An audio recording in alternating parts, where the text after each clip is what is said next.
Hello, friends, and welcome to your Daily Detroit, sharing what to know and where to go in Southeast Michigan. It is a fall Friday, September 30th, 2022. From east of Woodward, I'm Jer Stays. And from west of Woodward, I am Devin O'Reilly. It is always good to hear from you, sir. Yes, Jer, especially because we get to do our podcasts. Friday show, that's always nice. Monday show, I might be a little crankier.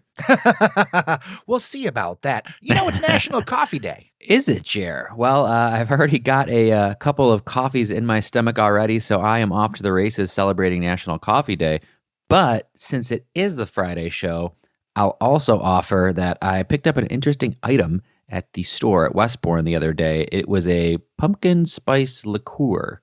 Are you a pumpkin spice guy in general? Yeah, there's part of me, Jared, that's just a basic guy. But it's, tis the season. Crisp days like this make everything taste better, and certainly the pumpkin spice. So it's a pumpkin spice liqueur, and I can tell you from experience, it goes very nicely in a coffee. Well done, and that's how to end a Friday.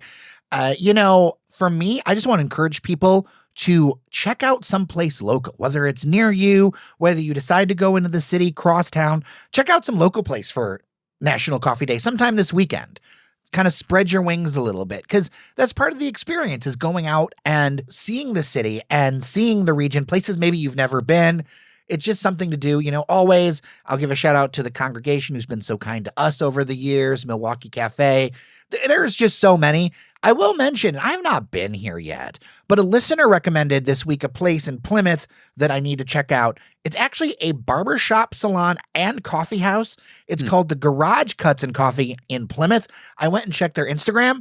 The place looks super cool and has some vintage vibes. So next time I'm up in Plymouth, I am going to have to go stop up that way. Good shout out for Plymouth. They've got a lot of good stuff going on there. So excuse to go out there for the garage place, but stay there for the nice food and beverage scene. Funnily enough, downtown Plymouth got a little bit of online play today because Major League Baseball photoshopped the Toronto Blue Jays making the playoffs in front of the Penn Theater in downtown Plymouth.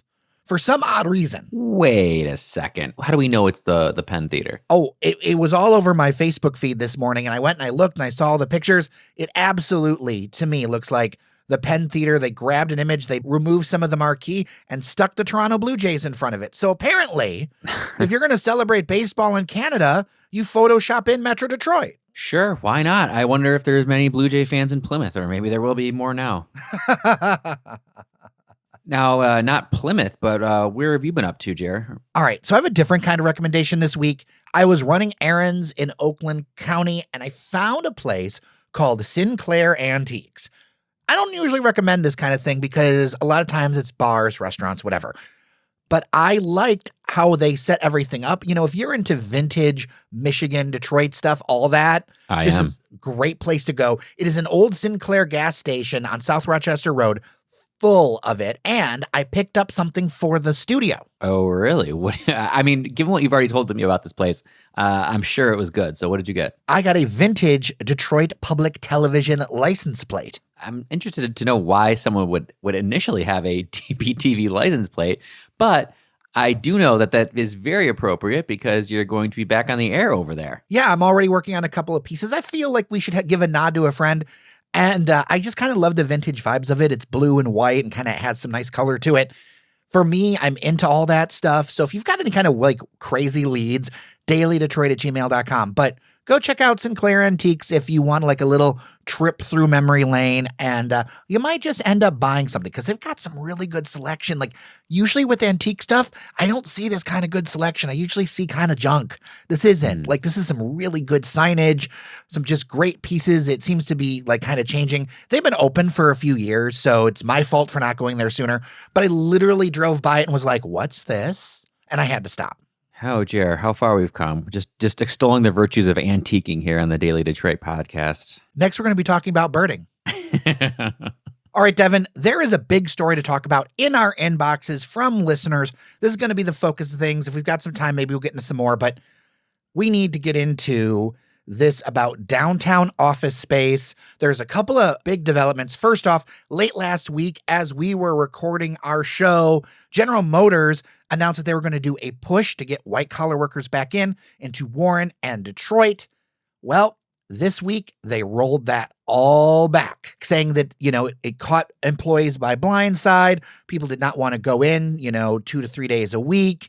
Then on top of that, Meridian has gone ahead and put 306,000 square feet of office space on the market across 2 buildings. And I know they had at least a couple of thousand employees downtown before the pandemic. And then over at the RenCen again, engineer Randy sends in a picture that the CVS is closing, that's been open since 2008. They're kind of just like letting the shelves empty. That's going to be closed next month. There's been a lot of press coverage around this. I feel like this work from home thing is way more sticky than anybody really anticipated, especially business leaders. Yeah. So a couple things here, Jer. One is that I've been a little bit bullish on it, but it's time to sound the alarm on the RenCen. The ship is going down. Well, and remember, people were crazy because we're like, oh, it has to turn to residential. It has to do something. And then Mary Barra, the CEO, came out saying, oh, this is going to be our home forever. Mm-hmm. And then this, it's like, come on. I had a little bit of optimism that, if GM were able to bring back, a good amount of their workers, at least even part-time, that could start to build some capacity there, bring some more gravity to the space. But seeing them kind of backtrack on that, or at least, as they would say, kind of reframe the messaging. I think that's what they're kind of saying is we're still going to do this. It's just not going to happen this year, let's say. That's troubling. The CVS, I mean, I went to that CVS a lot. It's in some cases, it was the closest CVS to my office on Woodward and Jefferson. That closing is definitely not good. I was actually there a couple weeks ago, and it's quite the ghost town. A lot of those shops that you probably remember, for those listeners who hadn't been in there in a few years, some of your favorite shops are gone. You've still got Joe Muir. You've still got Andiamo. You've got the beautiful Highlands at the top of the RenCen as kind of anchors. But outside of that, there is just no activity. And we've said it, Jer. I will say it again. Residential, this is the only way to save this. There's the hotel, but that's not enough. Residential has to happen. Do you think that these building owners are trying to hold on as long as they can before they realize they're going to have to spend the money to do something with these buildings? Yeah, because I do still think that there is a feeling, from these large landlords and building owners that there is a way to kind of salvage this. But I mean, we're starting to see these cards fall, and it's clear something has to be done. And this goes to the second part of the conversation, Jer, is downtown has become, maybe not pre-pandemic, but there's a lot of people, Jerry. We talked about this, and you and I have met downtown, and there are people on the streets. Things are going on. Restaurants are open. There's events going on downtown like we've had. So there's no excuse to not have more people populating the downtown. However, it's just apparently not going to be in the offices by employees of these large employers because there's this push and pull. Employers want them back. Employees don't want to come back. You're seeing this kind of hybrid model is taking over. Personally, Jerry, and I'll put this out there and we can discuss. Personally, I think the hybrid model, come in 2-3 days a week, kind of flex days, that is very reasonable. It's a very good compromise. And, downtown is not the worst place to work. You're not in a, Farmington cube farm. Okay. So I'm a little kind of on the side of, yes, employees should come back to the office for some purpose at some point and come back to a, office space, as it were, whatever that means now. Well, we did a little flash poll on our newsletter, dailydetroit.substack.com, and 48% of people preferred to work remotely. 29% were okay with going in sometimes. 12% said they never really stopped going in, and 11% said no. So I'm guessing they like to be in the office. I am of a few minds of this in that I do feel like people have made a lot of investments in their personal property to work from home. They've kind of made these shifts. On the other hand, I hear from especially people who work on factory floors or people who work in businesses where you can't leave. There's starting to become some real resentment, especially within the automakers, of, hey, why do those guys get to work from home? And yet I had to go to the factory the whole time. I had to even put myself at higher risk of COVID to keep the thing going, and you can't come in? I hear both sides, but I do detect a cultural issue ahead. Yeah, and that resentment is real, and frankly, I think is warranted because this totally becomes a segregated conversation based on the industry and the sector you're in. Because like you said, You can talk about blue collar workers, for instance. I would also throw in the hospitality industry. They can't work from home. The service industry can't work from home. The banking industry, tellers and people who are actually working at the banks themselves, they can't work from home. So, not everyone has this option. So if you're someone, I want to say check your privilege is the term that's coming to mind, because honestly, if you're someone who is saying, I'll never go back to the office again, well, that's nice for you, but not everyone has that choice. And I think you really need to take a long look at, are you actually more productive at home? Because I think a lot of people say they are, but listen, we've all been through this for a few years. And I know how I work in the office when I'm next to my coworkers and I can just ask them something right then and there, versus when I have to send emails and I'm sitting at home and I have, any number of distractions going on. So I do think there is a certain level of productivity increase when you're in the office, especially if you're working in teams. If you're in the type of environment where you work in collaborative teams, like marketing teams, creative teams, things like that. Yeah, I think it is industry specific, but I do not feel like coming in occasionally is a burden. Now, it is on companies, though, to make it worth it. One of the things I've seen with this back to work thing that companies are doing is the whole, well, pick whatever day you want. That's not a good solution, because what happens is you end up going to the office to work alone. Now, that does feel stupid, right? So to me, so I think it's important to coordinate and say, okay, you know what? Everybody's coming in on Wednesday, or everybody's coming on Wednesday or Thursday, or whatever you're doing, so that it's smart. Because if you just make it, well, whatever day works for you, you're not going to have those kind of connections that make it worth it. And we've had some listeners who've been called back to work where they're literally sitting in 4,000 square feet of office space by themselves because there's no coordination. No, you're totally right, Jerry. It's not just coming back just to come back. And I've been that person before, where earlier on I would just come into the office because I actually like working downtown. It's really cool, and it's a great space. So I would come in and work, and I'd be the only one in there. And even though I enjoyed it, I did kind of say to myself, well, what's really the point? Because I'd still have to email everybody that I would need to talk to. So you're absolutely right that it does need to be a little more coordinated than that. Certain days, a lot of people are leaning into this Tuesday, Wednesday, Thursday structure for a work week. I can definitely tell you at my office, Thursday is the new Friday, where, it's quiet already when you come in the morning, and by Thursday afternoon, everybody has kind of dispersed and gone about their business, which is fine. That's the new way to work. But it is incumbent upon the companies to make it worthwhile, whether that means redesigning office space, whether that means offering some perks for coming into the office, things like that. I think it is incumbent upon the employers to incentivize it a little bit. Some listeners have made a good point that if all of these amenities leave, it's going to hurt that desire to come back, right? Because you don't have as much stuff there. And I think that's specifically an issue in the RenCen, because it's kind of an island unto itself. Yes, it's more connected to downtown, but it's also like a behemoth that doesn't really have the same stuff. Like when you go to a downtown Chicago or whatever, you see like a John Hancock building that's got residential in it and offices and whatever.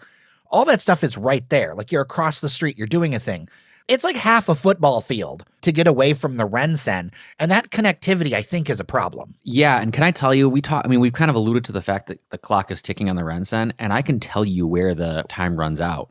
It is precisely the day that the Hudson site opens and comes online. That'll be the end of it. How ironic. The center of gravity that a 700 or 600 something foot skyscraper with every amenity that the RenCen used to have comes online in the dead center of downtown. It will just suck every last piece of energy or desire to go over the RenCen out. So that is it. If the RenCen doesn't figure out what it is going to be before the Hudson site opens in 2023, that's the end of the clock right there. I'm going to say this is ironic because the RenCen emptied out tons of downtown buildings when it opened, right? Mm-hmm. It was a sucking sound that pulled tons of people out of smaller offices back when it opened in the early 80s and that kind of thing. And I've had a number of longtime downtown people tell me that. And so it'd be very ironic if it is killed by the thing that it used to kill other skyscrapers downtown. And that may very well happen. So I just hope that they're figuring stuff out there, because, the clock is ticking. I do believe in the future of the RenCen. If they can really make a massive shift in terms of usage conversion, I do think it's still a really cool space here. They've got the Winter Garden. They've got, the great restaurant spaces. They got this beautiful riverfront that they're along. I do think there's a future there, but it's going to be very different than what it is right now. I want to unpack another angle to this, Devin. And that's downtown Detroit's economy is extra vulnerable compared to other North American downtowns to this shift. Because I did some data looking because I'm working on a piece. And what I learned is that greater downtown Detroit, now the 7.2, that's kind of defined as like central business district all the way up through kind of the Grand Boulevard area, all the way east a little bit into Lafayette Park and west into Corktown. That 7.2 square miles has a lower residential population density than the suburb of Grosse Pointe or the suburb of Oak Park. Let that sit in there for a second about this is supposed to be a downtown, busy urban area, and it just doesn't even have that population density. And when I say downtown Detroit has a lot of room to grow, because a lot of people will say too much attention is put on downtown, this and stuff. And I do believe that a lot of more attention needs to be put on the neighborhoods. But I don't think that like downtown Detroit is anywhere near done. And one of the things is that you look at, say, some other cities that have had a rebound in, say, cell phone traffic, because they can measure, cell phones in aggregate of how much energy there is. There's some in downtown areas that have more traffic than before the pandemic because they invested in those kind of things. Downtown Detroit is still lacking behind. And it's part of why that push to residential for me, like, I don't think there should be as few as possible surface parking lots. Almost all of it should be residential. I think about the Monroe Blocks project that seems to be on ice. That was going to be offices. When I look at those renderings, I'm like, that should be residential. Like everything should be looking at residential going forward because I don't think we're going to be seeing a mass return to offices. And if we do, it's going to be in stages. And I think having residents is far more valuable and will help downtown weather it more because these businesses are hurting, man. Exactly. It's the chicken and the egg. And when if people are thinking I'm being, kind of harsh about get back to the office, basically, if you're taking that away from my tone here, it's also because when I'm downtown, I go to all these restaurants and these stores, and they need people. They need people to survive. I mean, I was down and getting my hair cut down there. I popped into Bonobos. I popped into Nike yesterday. I tried to do my own little stimulation of the small business economy, frankly. No, they need people, and it's just they're not there yet. And, to survive, you want these cool restaurants and you want these cool stores, you have to have people shopping there and people going there. And it can't just be on Saturday afternoon. It's got to be on Wednesday and Tuesday and throughout the week. So I do feel for those small businesses and I want them to survive. And the only way they're going to do that is if people get back to the office and start spending more time in downtown again. I really feel like the future of not only the RenCen, but the future of downtown is in the balance in the next 12 to 18 months.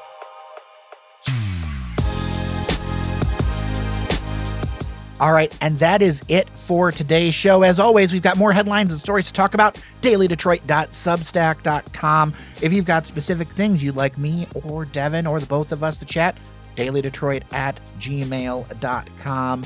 Devin O'Reilly, it's always wonderful to spend Friday with you. Whether I'm with you, Jer, or whether I am just with you in spirit or digitally, virtually, it's always great to talk to you, especially here on the Friday show.